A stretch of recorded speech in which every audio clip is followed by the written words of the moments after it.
మిగతా సీజన్లతో పోలిస్తే చలికాలాన్ని చిన్నారులకు కాస్త గడ్డుకాలంగా చెప్పుకోవాలి.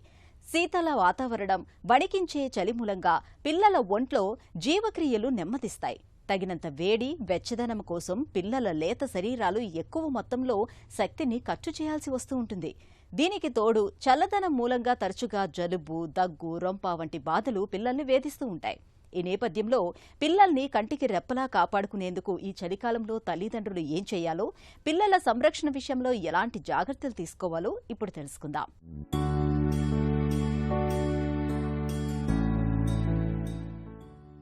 చలికాలంలో వాతావరణం చల్లగా ఉండటం వల్ల ఈ సీజన్లో తగినంత వెచ్చదనం కోసం మన శరీరం పెద్ద మొత్తంలో శక్తిని ఖర్చు పెడుతుంటుంది.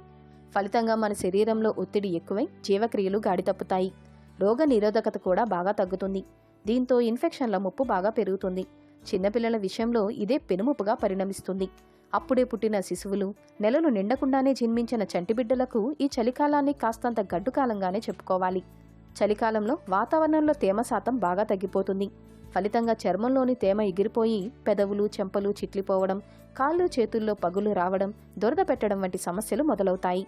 దురద పెట్టడం వల్ల గోకడం వల్ల తిరిగి దురద పెట్టడం ఇదో విషవలయంలా మారుతుంది.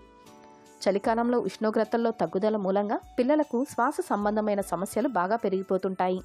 తరచూ జలుబు చేయడం, దగ్గు, ఆయాసం, పిల్లికూతల వంటి సమస్యలు పిల్లల్లో చాలా సాధారణంగా కనిపిస్తుంటాయి. ఇప్పటికే ఆస్తమా, ఎలర్జీలు ఉన్నట్లయితే అవి మరింత ఉధృతంగా మారుతుంటాయి. ఫలితంగా తుమ్ములు, రాత్రిపూట నిద్ర పట్టకపోవడం, ఆయాసం, తేలికగా ఊపిరి తీసుకోలేకపోవడం వంటి సమస్యలు పిల్లల్ని బాగా ఇబ్బంది పెడుతుంటాయి. ఒక్కోసారి ఊపిరితిత్తుల్లో నెమ్ము కూడా చేరి పిల్లలకు ప్రమాదకర పరిస్థితులు ఏర్పడుతుంటాయి. ఈ నేపథ్యంలో చలి సీజన్ ముగిసే వరకు చంటి పిల్లల్ని కంటికి రెప్పలా కాపాడుకోవాలి.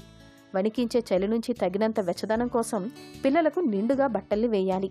దోమలు కుట్టకుండా కాళ్లకు, చేతులకు సాక్సులు తొడగడం మరీ మంచిది. ఈ సీజన్లో జ్వరాలు, విరేచనాల బెడద ఎక్కువగా ఉంటుంది. కాబట్టి ఇంట్లో ఎప్పుడూ పారాసెటమాల్, ఓఆర్ఎస్ ప్యాకెట్లను అందుబాటులో ఉంచుకోవాలి. పిల్లలకు అవసరమైన అన్ని టీకాలను తప్పనిసరిగా వేయించాలి. చలికాలంలో ఎండ తక్కువగా ఉంటుంది కాబట్టి విటమిన్ డి లోపించే అవకాశాలు ఉంటాయి. తగినంత విటమిన్ డి కోసం ప్రతినిత్యం పిల్లల్ని ఉదయం, సాయంత్రం కాసేపైనా ఎండకు కూర్చోబెట్టాలి. ఇలా అన్ని రకాలుగా తగిన జాగ్రత్తలు తీసుకుంటే పిల్లలకు చలికాలం హాయిగా గడిచిపోతుంది.